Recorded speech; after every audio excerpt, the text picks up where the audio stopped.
Nagbukas ang pelikula sa Texas, si Marcus ay nasa kanyang selda ng bilangguan na naghihintay para sa kanyang pagbitay. Siya ay binisita ni Dr. Kogan na nagtanong sa kanya kung gusto niyang ibigay ang kanyang katawan para sa agham. Sumasang-ayon si Marcus kung babayaran siya nito ng isang halik na ninakaw niya mula sa kanya nang hindi naghihintay ng sagot. Pagkatapos niyang pirmahan ang mga papeles, binigyan siya ng lethal injection at namatay habang nakatingin kay Kogan. Sa unang bahagi ng ika-21 siglo, ang isang programa sa pagtatanggol ng militar na kilala bilang Skynet ay nagkaroon ng sariling pag-iisip at nagpasya na ang mga tao ay isang banta, kaya inatake nito ang sangkatauhan sa isang kaganapan na kalaunan ay naging Judgment Day. Ang mga nakaligtas ay nagsimulang magtulungan upang lumaban, kaya tumugon ang Skynet sa pamamagitan ng pagbuo ng mga Terminator, mga robot na nakaprogram upang manghuli ng mga tao. Noong 2018, maraming mga rebelde ang naniniwala na ang kanilang susi para matapos ang digmaan ay isang mandirigma na nagngangalang John, na kasalukuyang lumalapit sa isang pasilidad ng Skynet kasama ang kanyang koponan. Agad na pinaputukan sila ng sistema ng seguridad, kaya inilapag nila ang mga chopper at sinimulan ang defensive maneuvers habang pinapaputukan ni John ang isang Terminator na nadaganan ng isang helicopter. Pagkatapos, si John at ang ilang rebelde ay umakyat sa isang butas upang makapasok sa abandonadong pasilidad, kung saan sila ay inatake sa lalong madaling panahon ng isang malaking robot ng seguridad. Sa pamamagitan ng pagpapaputok dito ng sama-sama, mabilis nilang napabagsak ito at nagpatuloy, sinipa ang isang pinto upang ma-access ang isang lumang lab. Naiinis sila na makahanap ng isang grupo ng mga katawan ng tao na ginagamit para sa mga eksperimento kabilang si Marcus. Ang mga nasa loob ng mga cell ay may kakayahan pang gumalaw, ngunit nagsasalita lamang sila ng mga ungol. Sa pagsuri sa computer, natuklasan nila na ito ay isang bagong proyekto upang lumikha ng isang bagong modelo ng Terminator at ipadala ang lahat ng intel sa mga pinuno. Pagkatapos, bumalik si John sa ibabaw upang tingnan ang mga tropang nagbabantay sa kanilang mga chopper para lamang matuklasan silang lahat ay napatay. May isang malaking Skynet aircraft na lumilipad palayo, kaya nagmadali siyang pumunta sa isang helicopter para sundan ito. Sa sandaling lumipad siya, sumabog ang pasilidad at pinatay ang lahat ng iba pang mga rebelde, na iniwan si John bilang ang tanging nakaligtas mula sa misyon. Dahil sa shockwave, nawalan ng kontrol ang helicopter ni John at bumagsak sa lupa. Nakaligtas si John sa aksidente at sinusubukang maglaan ng ilang sandali upang magdalamhati, ngunit sa huli ay inatake siya ng Terminator na napinsala niya kanina. Matapos ihagis sa lupa, pinaputukan nito ni John, ngunit itinapon siya ng robot laban sa nahulog na helicopter. Ang mga armas nito ay gumagana pa rin, kaya mabilis na pinuntahan nito ni John at sinira ang Terminator sa ilang mga putok. Hindi nagtagal ay sinundo si John ng isa pang grupo ng mga rebelde, at ilang sandali matapos siyang umalis, napag-alaman na nagising si Marcus at nakaligtas sa pagsabog. Walang kamalay-malay na siya ay nasa hinaharap na ngayon, kinuha ni Marcus ang mga damit mula sa isang patay na rebelde at naglibot sa lugar upang maghanap ng sibilisasyon. Samantala, hiniling ni John na dalhin siya sa Resistance Headquarters, at nang tanggihan ang kanyang kahilingan, tumalon siya mula sa chopper at lumangoy pababa upang pumuslit sa loob ng submarino. Dito nakipagpulong siya sa mga pinuno ng Resistance na hindi naniniwala sa propesiya tungkol kay John bilang kanilang tagapagligtas. Salamat sa impormasyong ipinadala ng koponan ni John mula sa pasilidad, natuklasan ng mga pinuno ang isang nakatagong frequency na posibleng sirain ang Skynet ng tuluyan. Kaya nagboluntaryo si John na subukan ito sa mas advanced na mga makina. Hinarang din ng Resistance ang isang transmission mula sa Skynet na may babala sa listahan ng pagpatay na ang lahat ng mga pinuno ay mamamatay sa loob ng 4 na araw. Si John ay pangalawa sa listahan, at sa unang listahan ay si Kyle Reese, ang taong maglalakbay sa nakaraan upang maging tatay ni John. Pagkatapos, bumalik si John sa kanyang tahanan at nalaman na nakahuli sila ng isang mahabang robot claw na tumangging sumuko. Sinira na nila ang kanyang transmitter para pigilan itong makipag-ugnayan sa Skynet, ngunit maaari pa rin itong makatanggap ng mga signal. Ina-activate ng mga rebelde ang software mula sa pasilidad at pagkatapos ng ilang pakikibaka, sa wakas ay huminto sa paggalaw ang robot. Agad itong itinali ng koponan, ngunit natuklasan din nila na kung papatayin nila ang signal, muli itong magigising, kaya dapat nila itong gamitin ng tuloy-tuloy. Habang sinusuri ng claw ang mukha ni John, inanunsyo niyang susubukan niya ang software sa isang bagay na mas malaki. Samantala, si Marcus ay dumadaan sa desyerto at nakarating sa Los Angeles, at natuklasan na ang lungsod ay wasak na. Habang naglalakad siya sa mga kalye, may nakita siyang figura sa di kalayuan at sinubukang makipag-ugnayan, ngunit ito ay isang robot na agad siyang pinaputukan. Biglang itinulak si Marcus sa gilid ng isang misteryosong lalaki, na hinahayaan ang robot na magpasabog ng ilang bagay at naghihintay na makarating ito sa tamang lugar upang maisaaktibo ang kanyang bitag at iwanan siyang nakabitin. Ang taong ito ay si Kyle, na nagsasabi kay Marcus na sundan siya upang mabuhay. Tumakas ang dalawa habang muling nagpaputok ang robot, nagtago sa loob ng isang abandonadong gusali kasama ang isang batang babae na nagngangalang Star. Nang magawang palayain ng robot ang sarili at sinundan sila, ibinaba ni Star ang isa pang bitag dito, na dinurog ito. Pagkatapos, pinagbantaan ni Kyle si Marcus gamit ang isang sandata, na inakusahan siyang pumatay sa rebelde kung saan niya kinuha ang jacket na yon. Agad siyang dinisarmahan ni Marcus at ibinalik ang baril para patunayan na mabuti siyang tao, kaya ngayon ay kailangan ni Kyle na ipaliwanag sa kanya ang Judgment Day. Sa sandaling iyon, isang sasakyang panghimpapawid ng Skynet ang dumaan at sinira ang gusali, ngunit ang tatlo ay mabilis na kumilos at pumunta sa ligtas na lugar. Hindi inirerekomenda ang paglalakbay sa gabi, kaya nagpahinga muna ang grupo at tinuruan ni Marcus si Kyle kung paano mag-disarm sa kaaway.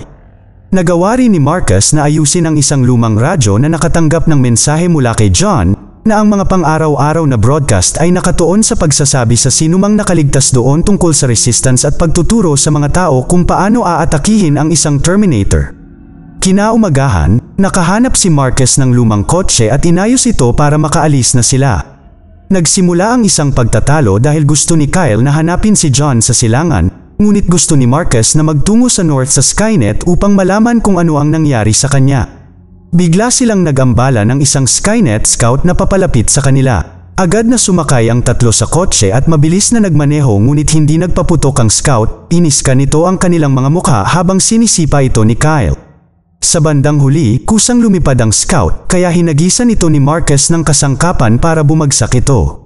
Ang lahat ng hindi pangkaraniwang aktibidad na ito sa Los Angeles ay lumitaw sa radar ng mga rebelde, kaya nagpadala si John ng ilang tao upang mag-imbestiga. Maya-maya, huminto ang grupo ni Marcus sa isang nasirang gasolinahan upang maghanap ng gasolina, ngunit bigla silang pinalibutan ng isang grupo ng mga nakaligtas na nakalabas ang kanilang mga armas. Ayaw nilang tumulong, na nagpapaliwanag na iniiwasan nila ang pagtulong sa iba upang maiwasan na makuha ang atensyon ng Skynet. Gayunpaman, isang matandang babae ang nagsalita at nagbahagi sa kanila ng pagkain. Agad namang kumuha sina Kyle at Star pero mukhang hindi naman ito kailangan ni Marcus. Biglang inatake ang gusali ng isang robot na kilala bilang Harvester, na sinunggaban ang matandang babae bago nagpaputok. Nagsimulang tumakas ang lahat at sumakay sa kanilang mga sasakyan, at ilang tao ang napatay sa proseso. Ang ilan sa mga nakaligtas ay nakasakay sa isang truck at tumanggi na isama ang grupo ni Marcus, ngunit ang kanilang sasakyan ay sinira din ng Harvester. Si Marcus ay sumilip sa likod ng gusali at pinapanood ang Harvester na inilalagay ang matandang babae sa isang sasakyang panghimpapawid ng Skynet kasama ang isang grupo ng iba pang mga bilanggo. Nang magkaroon ng ideya, sumakay ang tatlo sa isang truck na nakabukas ang tangke, na nagiiwan ng bakas ng gasolina sa likod nila habang binabangga nila ang bakod at natamaan ang binti ng Harvester, dahilan para mahulog ito. Pagkatapos ay iniwan nila ang tangke kasama ang robot at umalis upang barilin ni Kyle ang tangke, ngunit walang nangyari. Buti na lang may flare si Star at itinapon nila ito sa gasolina na natapon sa daan. At mabilis na umabot sa tangke ang apoy at nagdulot ng malaking pagsabog, na nagbibigay ng oras sa grupo para makatakas. Sa kasamaang palad, ang Harvester ay lumabas sa apoy na nagpapakita na maayos pa at naglabas ng dalawang Moto Terminator na nagsimulang habulin ang tatlo. Maraming abandonadong sasakyan sa kalsada, kaya kailangan ni Marcus na dumaan sa mga ito habang nagmamadali para maiwasan ang kalaban. Ang Moto Terminators ay madaling naiwasan ang lahat ng lumilipad na piraso ng mga kotse habang si Kyle ay gumagalaw sa likod ng truck upang barilin ito. Isa sa mga Moto Terminator ang tinamaan at bumangga sa isang lumang bus habang iniikot ni Marcus ang truck upang tumakas sa kabilang direksyon. Ang pangalawang Moto Terminator ay gumawa ng isang malaking pagtalon sa ibabaw ng truck upang maabutan at barilin sila, na halos malaglag si Kyle. Sa kabutihang palad, nahawakan siya ni Marcus sa tamang oras at binigyan siya ni Star ng isa pang baril upang barilin niya ang pangalawang Terminator. Sa kasamaang palad, hindi ito sapat para pigilan ito at sinimula ng Moto Terminator ang pagsunog sa likod ng truck gamit ang isang tumpak na shot, kaya nagsimulang magmaneho si Marcus na parang baliw para iwasan ito habang ibinababa ni Kyle ang bola ng kargamento, gamit ito upang pigilan ang bike.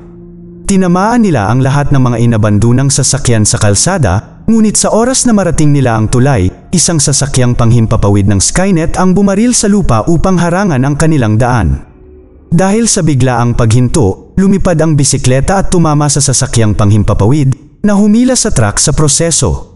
Dahil sa paggalaw ay nalaglag si Kyle at Star at nahuli ng harvester, kaya isang galit na Marcus ang tumalon mula sa truck gamit ang isang palakol upang sundan sila kaagad bago sumabog ang sasakyan. Susunod na sinimulan ni Marcus na butasin ang gilid ng selda gamit ang kanyang palakol para lamang mahuli ng harvester. Sa sandaling iyon, sa wakas ay dumating ang sasakyang panghimpapawid na ipinadala ng pangkat ni John at pinaputukan ang mga robot ng Skynet. Ang harvester ay napinsala at nabitawan si Marcus na nahulog sa ilog.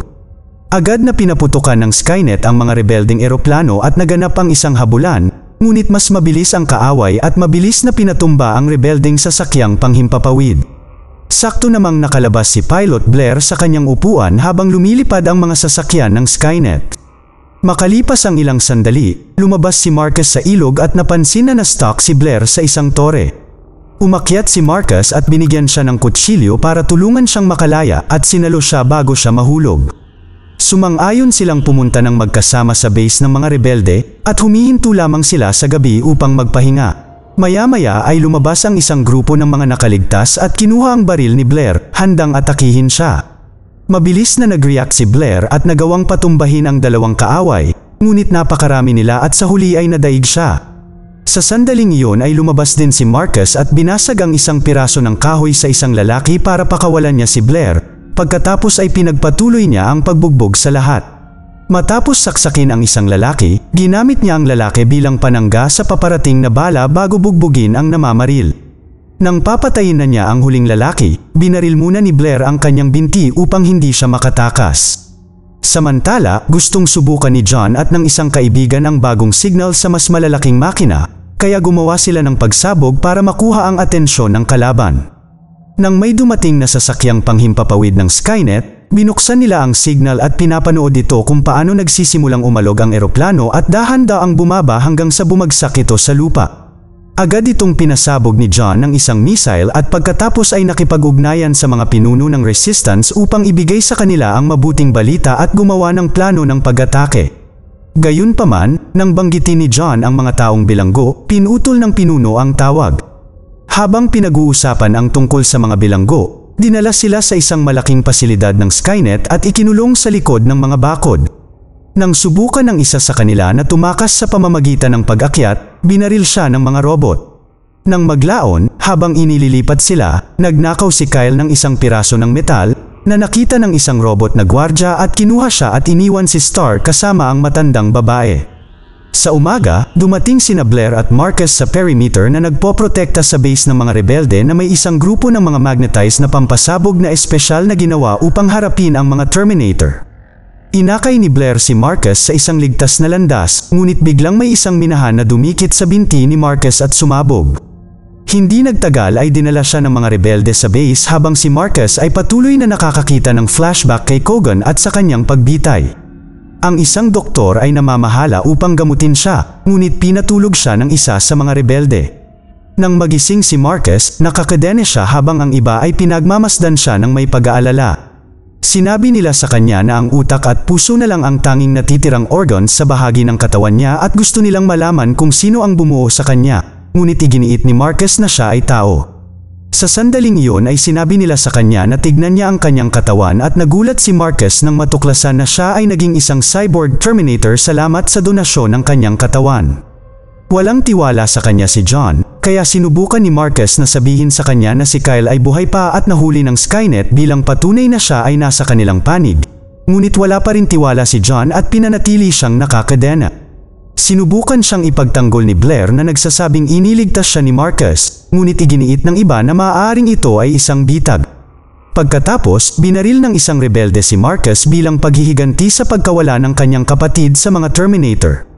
Bago siya makagawa ng aktwal na pinsala, pumasok si Blair at binaril din si Marcus bilang isang trick upang patunayan na kaya niya itong bantayan. Sa sandaling umalis ang iba pang rebelde, ibinaba ni Blair ang mga tanikala at pinalaya si Marcus gamit ang isang maliit na torch. Maya-maya ay tumunog ang isang alarma sa base at sinundan sila ng mga gwardya, kaya nagbukas si Blair ng vent at tumakas sa tunnel kasama si Marcus bago pa man magpaputok ang mga rebelde. Tinakpan ni Marcus ang katawan ni Blair gamit ang kanyang sarili at natunaw ang kanyang balikat, ngunit nakaligtas sila at nakalabas. Sa labas, sinadya ni Blair ang pag-activate ng grupo ng mga pampasabog para gamitin ang mga pagsabog bilang takip habang sila ay tumetakas. Hindi nagtagal ay dumating ang mga gwardya at nagpaputok, kaya kailangan nilang magtago sa likod ng nawasak na pader. Pagkatapos ay inilabas ni Marcus ang kanyang kamay bilang pain at habang pinapaputukan siya ng mga gwardya, sinira ni Blair ang kanilang ilaw. Sinubukan nilang tumakbo muli, ngunit ang mga rebelde ay hindi tumitigil sa pagbaril at nadapa si Blair, na nasaktan ang kanyang binti. Mas mabagal ang paggalaw ni Marcus ngayong tinutulungan siya nito, at hindi nagtagal ay naabutan sila ng isang pagsabog. Nang mawala ang usok, nagulat ang mga rebelde nang makita si Blair at si Marcus ay nakatakas. Habang nahuli nila si Blair, nagnakaw si Marcus ng motorsiklo at nagmaneho ng mabilis hanggat maaari, na gumawa ng malaking pagtalon sa bakod at bumagsak. Ngayon ay kailangan ni Marcus na tumawid sa kagubatan sa pamamagitan ng paglalakad, at ang mga rebelde sa chopper ay pinamamahalaang magpatama sa kanya ng ilang mga putok bago bambahin ang buong lugar. Pagkatapos, hinanap ng helicopter ang katawan ni Marcus sa ilog, ngunit bigla na lang inatake sila ng may mahabang kuko na robot. Ang isang rebelde ay agad na kinaladkad sa ilalim ng tubig at napatay, at sa lalong madaling panahon ang helicopter ay nagsimulang mawala ng kontrol habang si John at ang kanyang co-pilot ay kailangang tumutok sa pakikipaglaban sa kaaway. Mabilis nilang nagawang itulak ito palabas, ngunit nasira pa rin ang chopper at nahulog din sa tubig. Sinubukan ni John na iligtas ang kanyang partner ngunit unang nakarating sa kanya ang robot at pinatay siya sa ilalim ng tubig. Pagkatapos ay lumabas si John sa helicopter at nagsimulang bumaril sa lahat ng papalapit na robot habang sinusubukan niyang maabot ang baybayin. Nagawa niyang patayin ang ilan sa kanila, ngunit nagsimula na din siyang maubusan ng mga bala at napakaraming mga kaaway ang dapat niyang labanan. Habang ang isang robot ay malapit nang tumalon kay John, si Marcus ay lumabas sa tubig at nilabanan ito gamit ang mga kamay niya, na tinalo ito sa tulong ng isang putok mula kay John.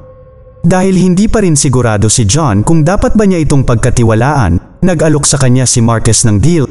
Kung papayagan siya ni John, bibigyan siya ni Marcus ng access sa pasilidad ng Skynet upang mahanap si Kyle habang hinahanap niya ang taong lumikha sa kanya. Tinanggap ito ni John at hinayaan siya. Pagkatapos, tinanong ni John si Blair at narinig ang kanyang opinyon tungkol kay Marcus at nagpa siya na palayain siya. Sa umaga, tinawagan ni John ang mga pinuno at hiniling sa kanila na ipagpaliban ang pag-atake dahil ililigtas niya si Kyle. Tumanggi ang mga pinuno at dahil hindi sumunod si John, tinanggal nila siya sa kanyang mga tungkulin. Ang iba pang mga rebelde ay nagpapakita pa rin ng suporta para kay John, kaya nagpadala siya ng isang huling broadcast na may pag-asa na mensahe bago umalis sa base. Nang maglaon sa gitna ng kalsada, nagpatugtog si John ng musika ng malakas para makaakit ang Moto Terminator at gumamit ng rope trap para pabagsakin ito. Pagkatapos ay inalis niya ang AI chip at hinak ito para gamitin ito bilang kanyang transportasyon. Sa gabi, nagpakita si Marcus sa pasilidad ng Skynet at hindi siya nakikita ng mga kamera bilang isang kaaway. Madali siyang nakapasok sa loob at na-access ang computer, gamit ito upang hindi paginahin ang seguridad at hanapin ang lokasyon ni Kyle na ipinadala niya kay John. Pagkatapos ay sinuri ni Marcus ang database at natuklasan ang mga artikulo tungkol sa kanyang pagpatay. Nalaman din niya na namatay si Kogan dahil sa cancer at binili ng Skynet ang kanyang lab at lahat ng kanyang pananaliksik. Biglang bumaha sa kanyang utak ang isang bungkus ng impormasyon at nagdudulot sa kanya ng pananakit ng ulo bago siya nawalan ng malay. Sa sandaling iyon, sinubukan ng mga lider ng rebelde na ipadala ang kanilang pag-atake, ngunit wala sa mga subgroup ng rebelde ang sumusuporta sa kanila nang wala si John. Ang kanilang submarino ay malapit ng matagpuan ng kaaway at sasabog sa loob lamang ng ilang segundo. Samantala, palihim na nakapasok si John sa lugar ng Skynet, maingat na nagtatago mula sa mga gwardya at naghahak sa mga kandado. Pagdating sa loob, pinalaya niya ang lahat ng mga bilanggo, at ngayon ay kailangan niyang hanapin si Kyle sa gitna ng mga nagpapanik na tao na hindi alam na si Kyle ay nasa isang hiwalay na selda. Bumalik kay Marcus, nagising siya at nakitang naayos na siya. Ginamit ng Skynet ang mukha ni Cogan para kausapin siya, na nagpapaliwanag na ang kanyang lihim na misyon ay akitin sina John at Kyle dito, na naabot niya. Hinihiling din ito sa kanya na maging isang sundalo para sa layunin ng mga Terminator, gamit ang mga video ni John na hindi nagtitiwala sa kanya upang manipulahin siya. Galit na galit, iginiit ni Marcus na siya ay tao at inalis ang chip sa kanyang ulo bago at binasag ang screen ng computer. Sa parehong oras, patuloy na hinahanap ni John si Kyle, ngunit sa halip ay natagpuan ng robot na TRIP na hindi nasaktan sa mga bala o suntok ni John at patuloy na inihahagis si John sa silid. Sa selda, nilapitan si Kyle ng isang Terminator na ang misyon ay patayin siya at si John. Lumitaw si Star at naabala ang Terminator, kaya ginamit ni Kyle ang pagkakataong ipasok ang piraso ng metal sa likod ng ulo ng robot, kaya nawalan ito ng kontrol at bumaril sa mga random na direksyon habang tumatakbo sila palayo. Pagdating nila sa lab, nakasalubong nila si John at nagsimula silang kumilos ng magkasama, kaya nang sinundan sila ng TRIP, sinisira nito ang isa pang Terminator upang alisin ito sa kanyang daan. Nagpaputok si John ng mga granada kay TRIP, ngunit nasusunog lamang ang mga bahagi ng balat nito, kaya sumunod na binaril niya ang pader at ang tatlo ay nakatakas sa butas na ginawa niya. Napunta sila sa pabrika ng Terminator, kung saan nahanap nila ang mga nuclear fuel cell na nagpapagana sa mga robot. Bigla silang sinurpresa ni TRIP mula sa likuran at pinatumba sila, kaya mabilis na napaatras si Kyle. Tumakbo ang tatlo sa elevator, ngunit nagpasya si John na manatili upang pasabugin ang pabrika at pinalabas ang dalawa. Pagkatapos ay sinimula ni TRIP na labanan si John, na hindi sapat ang lakas upang labanan ang napakalakas na robot at sa lalong madaling panahon ay natalo siya. Nang papatayin na siya ni TRIP, nagpakita si Marcus at nagsimulang makipaglaban kay TRIP para abalahin siya habang nagmamadaling maghanda si John ng mga fuel cell. Sa una, nag-aalok si Marcus ng patas na laban salamat sa kanyang mga bahagi ng cyborg, ngunit mas malakas pa rin si TRIP at sinimulan siyang bugbugin. Sinunog muna ang kanyang kamay at pagkatapos ay paulit-ulit na hinahampas siya ng matigas na bagay. Pagkatapos ay nakita ni TRIP ang puso ni Marcus at sinuntok siya sa dibdib upang tuluyang talunin siya. Sa sandaling iyon ay dumating ang mga rebelde sakay ng mga helicopter upang iligtas si Kyle at ang lahat ng mga bilanggo. Sa loob, narinig ni John ang boses ni Kyle na humihingi ng tulong, ngunit ito pala ay si TRIP gamit ang isang recording. Sa pagsisikap na makatakas, nahulog si John at nasaktan ang kanyang balikat, ngunit nabawi rin ang kanyang sandata, na ginagamit niya sa pagbaril ng tangke, para mahulog ang malalaking tinunaw na metal sa ibabaw ng kanyang kaaway. Sa kasamaang palad, hindi ito sapat para pigilan si TRIP, kaya binaril din ni John ang coolant line na bumagsak sa robot at nagyelo ito habang kinakalmat niya ang mukha ni John. Pagkatapos, sinubukang buhayin ni John si Marcus sa pamamagitan ng paggamit ng mga electrical conduit mula sa pabrika. Binibigyan nito si TRIP ng oras para makalaya at tusukin si John gamit ang bakal. Hinawakan ni Marcus ang steel bar at itinulak ito sa leeg ni TRIP, madali itong tinanggalan ng ulo. Pagkatapos ay dinala ni Marcus si John upang makipagkita sa mga rebelde at sa sandaling lumipad ang lahat, ginamit ni John ang remote control at sa wakas ay pinasabog ang buong pasilidad. Sa huling eksena, si John ay malapit ng sumuko mula sa kanyang mga sugat, kaya nagpasya si Marcus na ibigay ang kanyang puso upang iligtas si John. Nagpaalam si Marcus kay Blair at binigyan siya ng huling halik, at namatay si Marcus ng payapa dahil alam niyang malinis na ngayon ang kanyang pangalan. Mag-subscribe para sa higit pang mga video na tulad nito, i-on ang notification, at mag-iwan ng like para matulungan ang aming channel. Salamat sa panunood.